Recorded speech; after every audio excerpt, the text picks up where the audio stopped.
atong makauban karong gabi na walay lain atong pinalanggang Ministerial Director sa Southwestern Philippine Union Conference, si Dr. or Pastor Elvin Salarda. Welcome, Pastor. Siguro before ta magpadayon sa atong paghatag sa atong mga panimbaya, hangyon ikaw nga maghatag sa atong opening prayer. Almighty loving Father in heaven, we come to you. Please, Lord, give us your wisdom so that as we discuss our lesson, that will help us to grow in you, we will be able to understand it fully. Thank you for blessing us. In Jesus' name we pray. Amen. Amen. Salamat, Pastor Dr. Elvin. So anyway, karong gabi na itong pag-isigutan kining gitawag na ito nga wisdom for righteous living. Ato sa basahon, pagabasahon kining atong memory text, no? Nga makita sa Psalms 90 verse 12. So teach us to number our days that we may gain a heart of wisdom. Okay, so the key word here nga atong pagalantawon nga mao po gigamit sa tong author is kaning pulong kaalam or wisdom. Okay. Akong nakita, Pastor Salarda, of course, naapod niya sa Proverbs chapter 9 verse 10, no? The fear of the Lord is the beginning of wisdom. So every time we kanang magamit ta sa kanang pulong nga wisdom dinhi sa Bible, the context of that, I think, in that particular way of kanang express ni King Solomon. So the fear of the Lord is the beginning of wisdom. It's not just the kind of wisdom that nga kaning gina-offer sa atong kalibutan, but is a different kind of wisdom. So kung yan nga kaalam or kahibalo nga atong mabalan, nganong gitawag po na siya nga wisdom. Well, again, it's kanang paghigugma nato sa Ginoo, pagsunod nato siyang pulong, pagsunod nato siyang sugo. So, akong nakita, Dr. Elvin, kaning the fear of the Lord is the beginning of wisdom is the best way sa pagsabot nini is kaning pagbasa nato sa mga sinulat ni King David. Yes. Okay. So, dini manggod sa sinulat ni King David, akong gitanaw is murag dini manggod niya gipakita ang imong gisigutan nga the practical side of kanang unsaon nato pag kinabuhi nga maminatarong. Righteous having kanang righteous living, pagkinabuhi nga matarong diya sa Ginoo. So akong nakita dili siya murag para bitaw sa klase nga na siya module, na siya kanang organized nga teaching method, content, subject matter or whatsoever.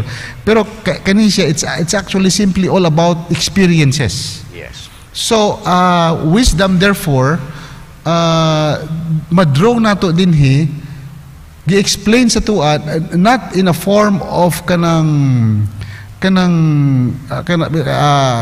highly structured subject matter. No, mura tagi kanang mura yes. Tag kolehiyo. Dili siya. Dili pud siya sama sa ginahimo sa seminary. Yes, dili pod. Okay. Kay kung for example, no, kung mahalambigit ta sa usa ka dako ka sitwasyon, kung sundon nato sama sa pagtudlo nato sa seminary nga for example, according to Maslow or whatever, kinsa man siya nga mga tao nga or theologian nga tong gi-quote, kung aduna tay na encounter nga particular problem sa itong kinabuhi, pwede man nato makaingon na, according to the research of kaning Maslow or Spinoza 1979 or sa man na. Pero it's not, dili siya yana, no? Kay before ka magkuan, kay ako nakita man gud kung yana ang atong tendency is murag for me it's not dili siya kanang sufficient way of establishing wisdom. So ang wisdom gyud nga kanang yung haom kaayo nga pagsabot o kanang haom kaayo nga atong ma-experiensyahan is really by looking into the experiences of the people in the past on how they deal with problems, and at the same time gayon sa pud nila pag kanabitang pag-respond, no? Kanabitang pag-ila sa Ginoo, acknowledging God in the midst of all these challenges in life. Yeah. So in that way, mao na siya ang wisdom. Yes. Okay. So mao na siya nga I think, no? So mao na nga tudluan gyud nga munsa man to number our days. I think kani siya it's an expression nga kanabitang we have to be to make use of our time. Tama ba? Yes. nga kaning making use of our time, I think it's a time nga kanang rather spend diha sa gitawag nato nga mga eternal things. Spiritual things. Oh. So kaning wisdom is mauning gitawag ni siya nga wisdom tungod kay mao ra ni siyang butang nga gatudlo ka nato nga magdala ka nato didto sa gitawag nato nga kinabuhing walay katapusan. Yeah. Okay. Walang hanggang kung sa Tagalog. Usay magkamali kog binasiyan kay nahinumduman ako ang Tagalog bitaw ka walang hanggang. So walay katapusan nga kinabuhi. Okay. So anything that would bring us there, not just merely teaching, but is a way of telling us about the experiences of people, which is gwapo na siyang way of method of teaching.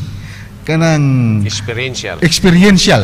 Tanawin mo sila kay pag experiential manggod, pag theoretical manggod, simpre mangkapa pa ning atong una-una no pag form nimo kaning theory ni Charles Darwin or kinsa man nga mga theory. So mangapa pa nimong mind kay imo pa na siyang i-navigate kung asa nimo kaniyang structure sa theory, kung asa nimo siya i-plastar sa imong experience. Pero kani siya dali nimo ma-relate imong kinabuhi. Labaw sa tanan, dili siya kalibutanon, but it actually points us to a different kind of life which is actually eternal. So that's why it is called wisdom. Yeah. Right. So dili ka malibog actually. Kay nakita nimo sa mga tao nga ang ilaha nga pagkinabuhi nahimo nga basihanan nimo. Yes. Nga inanion ni. So katong imong giingon Pastor Rox, katong ingon nga the fear of the Lord is the beginning of wisdom.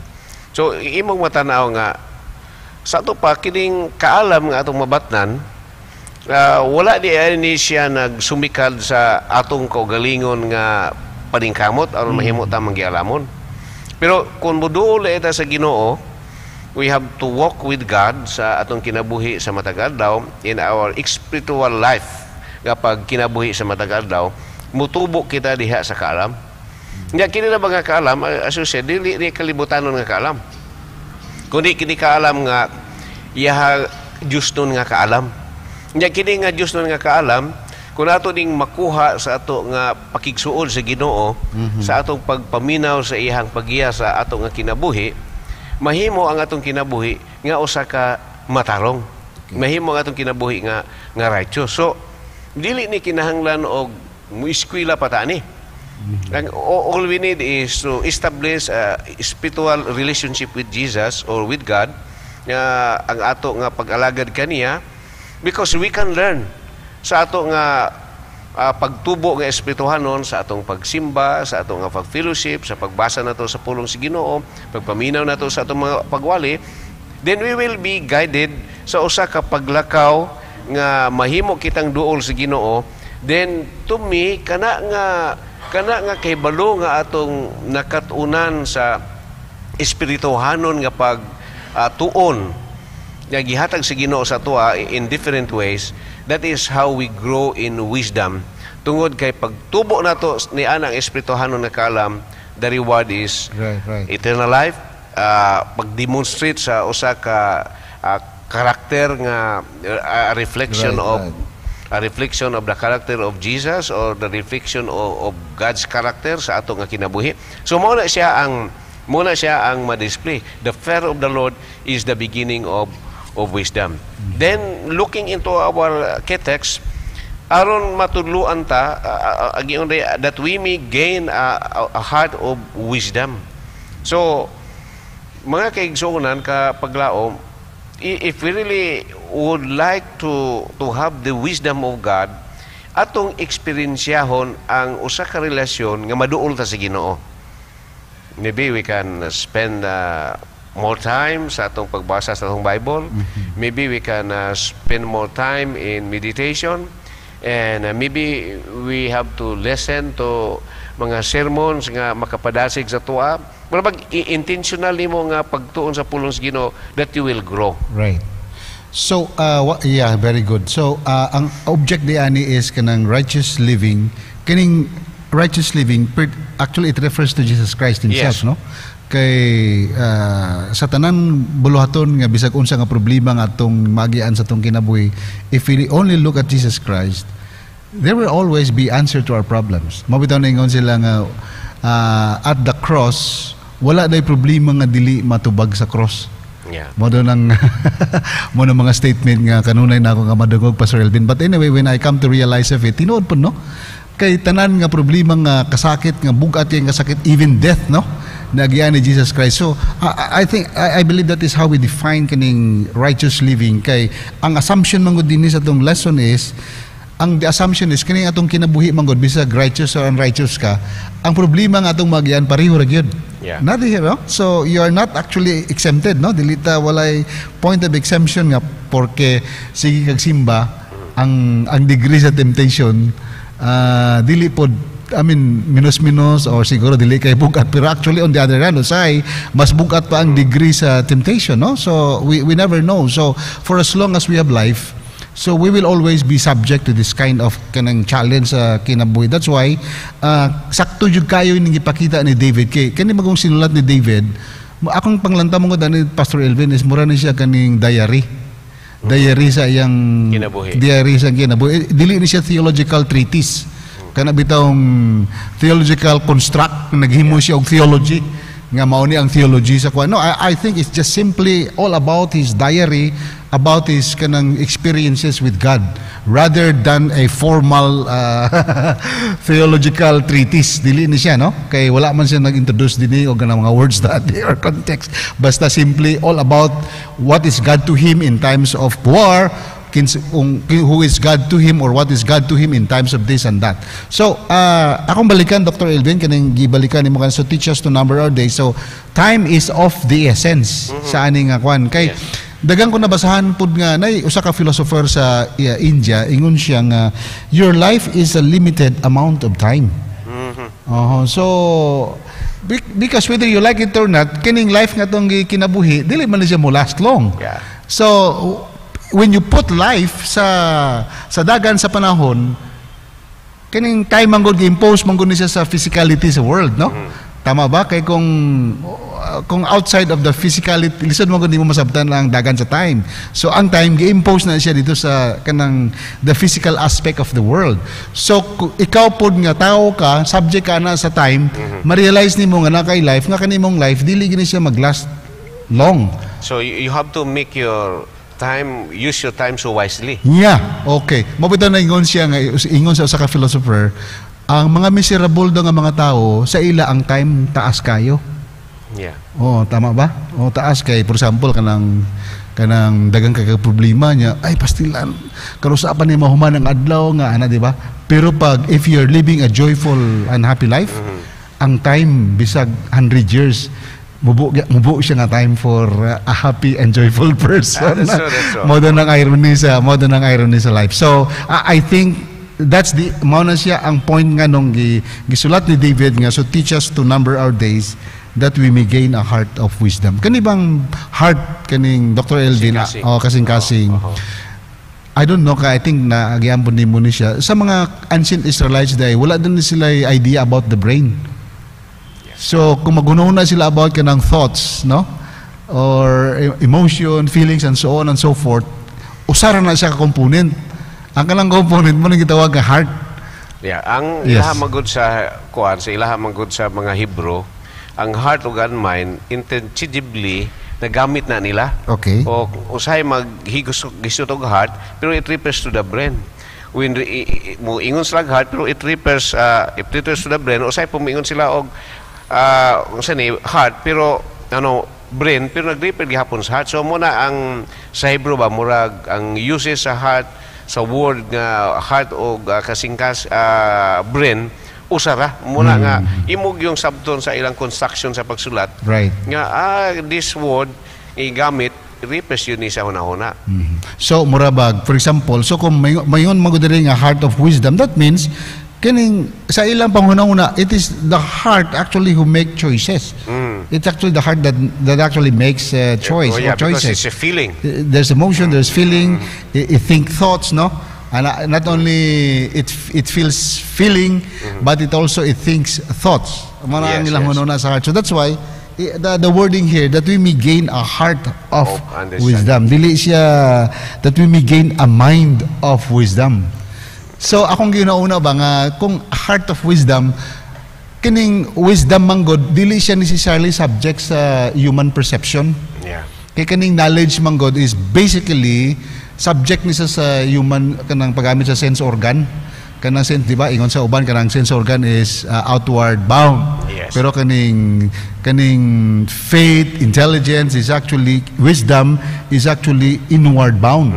So it's in the heart. It's in the heart. So ang dili siya using the eye of the body but actually using the eye of the heart. Okay. Okay. So muna siya nga. Okay. Ako nakita din sa atong lesson kana bitawng makita di ba sa ato ang pag-alagad sa Ginoo sa church na ay daghang kayo mga bright kayo, mga degree holder unsa pa na sila diha.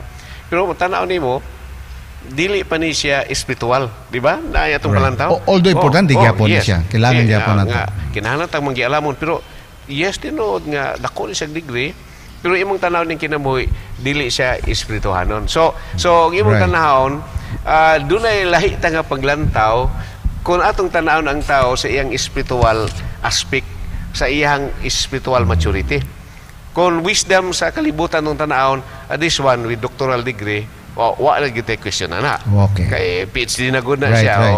Pero kung imong tanawon siya in the spiritual aspects siyang kinabuhi, lahi pud siya nga paglantaw.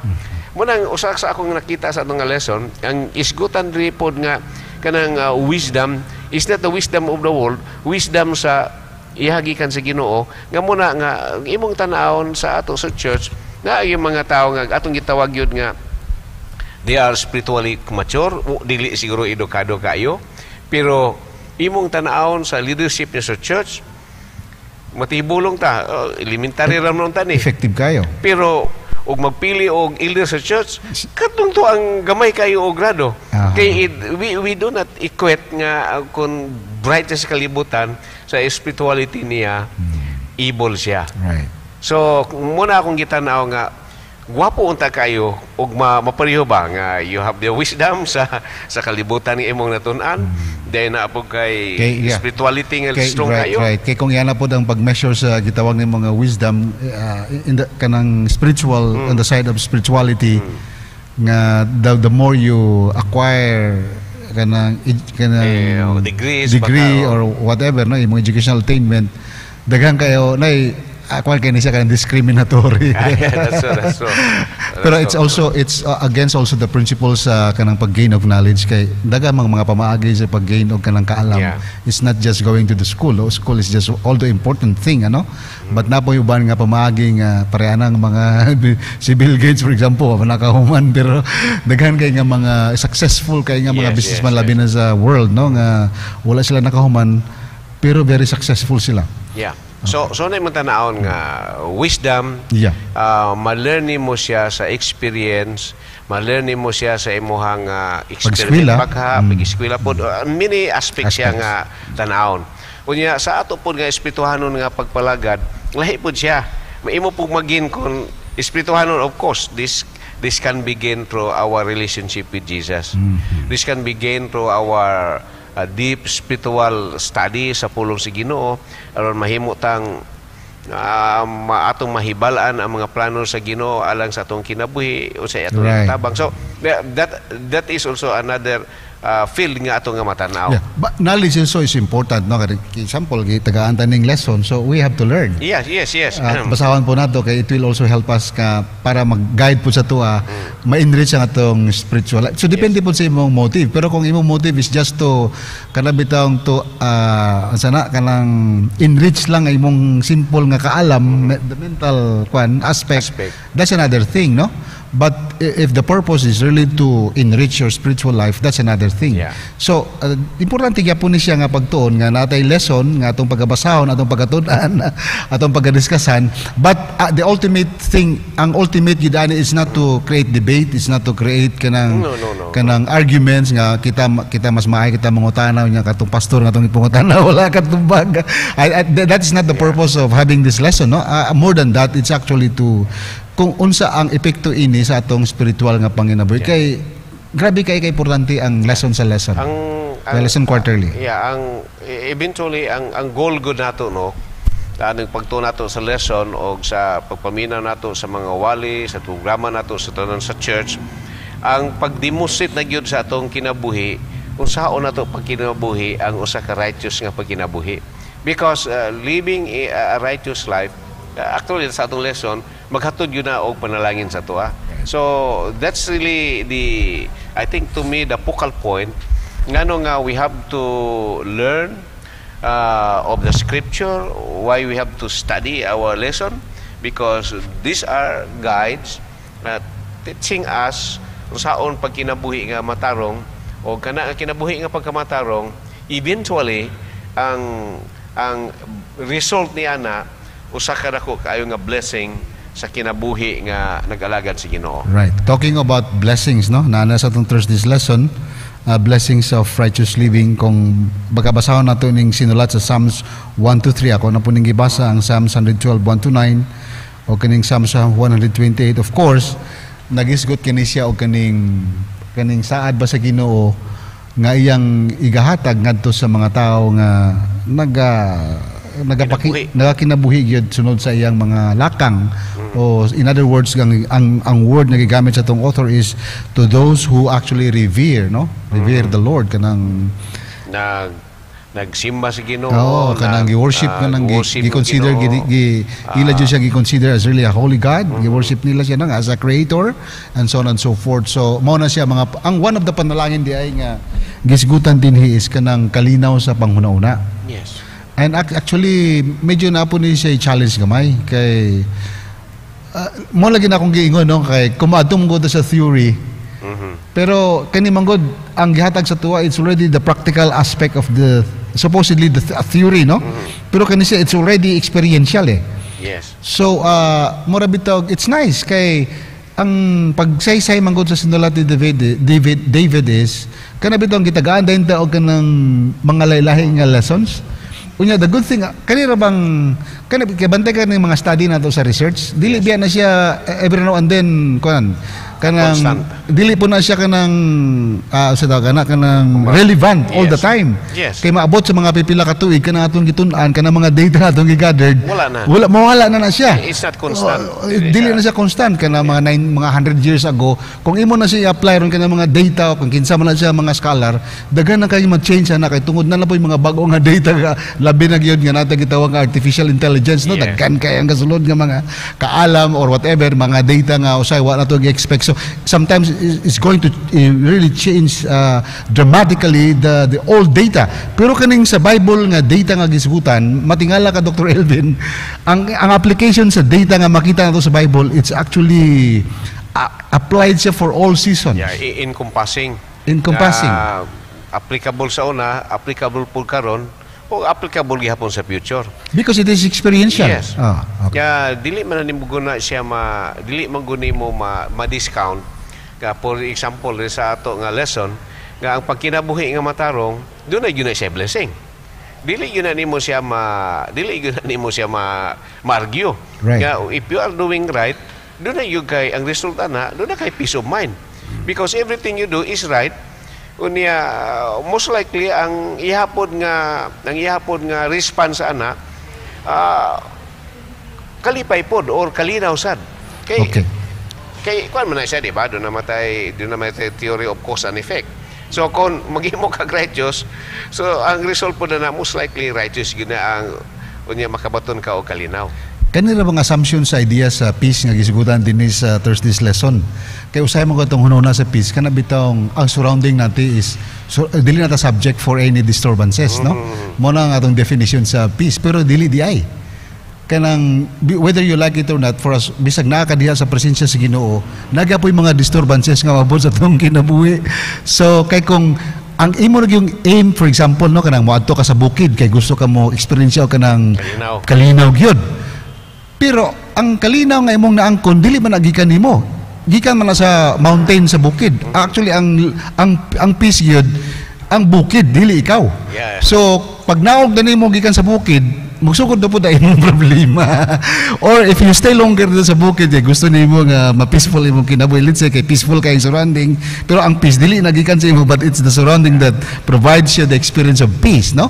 Usahay magdugay pud ka, mag-create po siya og another problem. So mawala na po ang presence of peace. So I think the assumption of peace here is kanabitang whether you like it or not, naging ang presence sa disturbance. Yeah. I think the peace nga gisgutan ri is the peace within you. Right. Ang kini nga kalinaw bisan pa og dunay mga problema, dunay kay mga challenges, but you have at peace with God nga all of these things wala na ni siya. So meaning to say ka na bang peace nga, for example, at para ma-illustrate na to sa itong mga kaigsunan ba, kana bitang nakakita ko og picture nga nay tawo nga nakatulog sa kanang station sa train. Oh yes. Kanang station sa train usab yan sa lugar nga hilabihan ka saba kayo. Pero nay tawo nga napicturean sa usa ka photographer nga despite sa ingay sa train nga gaagi every now and then gapuli-puli og kanang agi diya sa stage kuwag pasahero sa station. Pero wala man gyud na affect, wala man gyud na apektuhan ang iyang katulugon. So meaning to say, possibly dahil ng peace nga may experience nato even in the kanang noise sa world around us. So dili ni siyang peace nga peace dapat kanang mga disturbance diha, kanang pag-atake nako, kanang pagmaritis nako mawala na siya, whether you like it or not, for as long as nata sa kinabuhi na magid na siya mangiana nga mga klase nga butang. But you are right now in saying kani siya nga peace, it's not really coming from the outside, but it is actually coming from within. Yeah. So that's why ang wisdom, in other words, is actually inward bound. Yes. Dili siya outward bound. So dinirigid siya sa sulod sa tong kasing-kasing. So mo bitaw na nga, the fear of the Lord is the beginning of wisdom. Okay. Kay kung naani mo ang Lord, you have na kay kaalam, and you will be at peace. Kung naani mo ang Ginoo, because every time nga maghimo ta og matarong, mo resulta ni siya og dako kayong panalangin sa atong kinabuhi. Kay number 1, kung maghimo kag matarong, wala po'y manghilabot nimo. Di ba? So unya kung ikaw po matarong imong gihimo, gilabdan ka sa mga tao nga dili matarong, you are still at peace kay you know what you are doing is right. And dili ka mapikted. And the reward is eternal life. Yes. Kaya for example, no, kanang masubject ka sa persecution. Dagan kay mga stories na sulod anay sa dark ages bitaw sa kalibutan. Natingala nganong nag-multiply ang conversion sa from kanang mga pagans to Christianity. Tungod kay nakita nila during the persecution sa dark ages katong mga Kristiyano nga most of them gi-persecute murag dili wala kay na affected ang ilang continents. Yeah, that's true. So natingala ang mga pagans ngano maning yani maning klase nga mga asa man nagikani nga mga tao ni. So tungod ana nga hulagway nga ilang nakita nga na-experiensyahan. Some mga authors sa church history nag-observe mo na usa sa mga hinungdan kung ngano nag-multiply ang numbers sa mga Christians, especially during the dark ages, kay matingala kang anong dark ages nga ni daghan hinuo ng number sa Christians. So you were right in saying kani siya nga peace dili ni siya kanang pagtanggal sa mga war outside of us, kay bisan pa na ongoing war. Although we are praying nga unta wala na siya, pero usay beyond our control man na siya.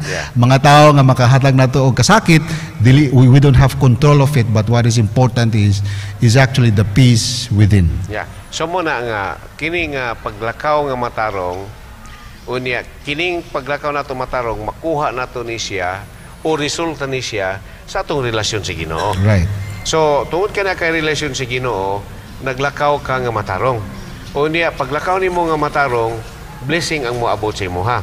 Or, kung naa may gihapoy mga pagsulay, kaya di may kita makalikay sa mga pagsulay, but you have at peace in mind, nga, bisan og gipersecute ka, parito yung musulti ka ganina, you are still at peace because you know nga, naa ka sa right direction, naa ka sa right path nga naglakaw ka. So, whatever would be your future or whatever would be kanang resulta sa mga pagdaot o sa mga persecution si mo you still be happy kay you know you are right.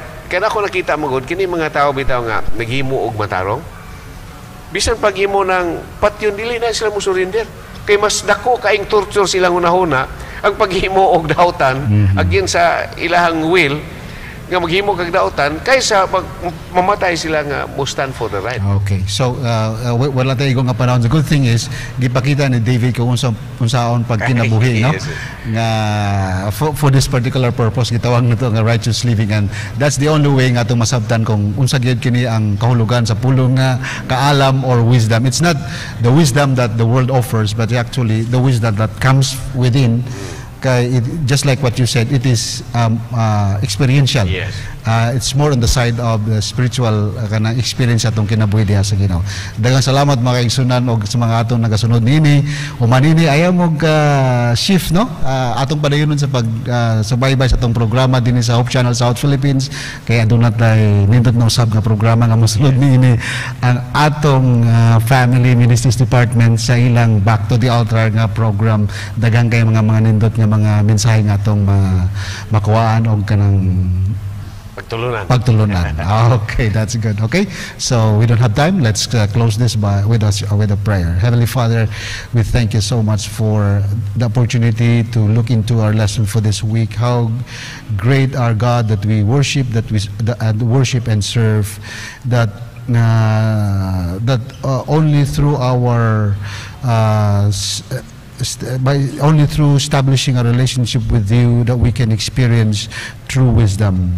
So keep us always true to our relationship to you, so that the blessings of peace, the blessings of protection, and many other good things, even in the midst of bad things happening around us, we can still lift your voice up with praises and thanksgiving, because you are the God that we serve, and this was already experienced several times by your people in the past. We thank you for the message coming from the book of Psalms, telling us that all of these things are possible, though we think sometimes it is impossible. So thank you, God, for being with us tonight. Bless all our viewers and listeners. Bless the program tonight and the rest of our worship until tomorrow. In Jesus' name we pray. Amen.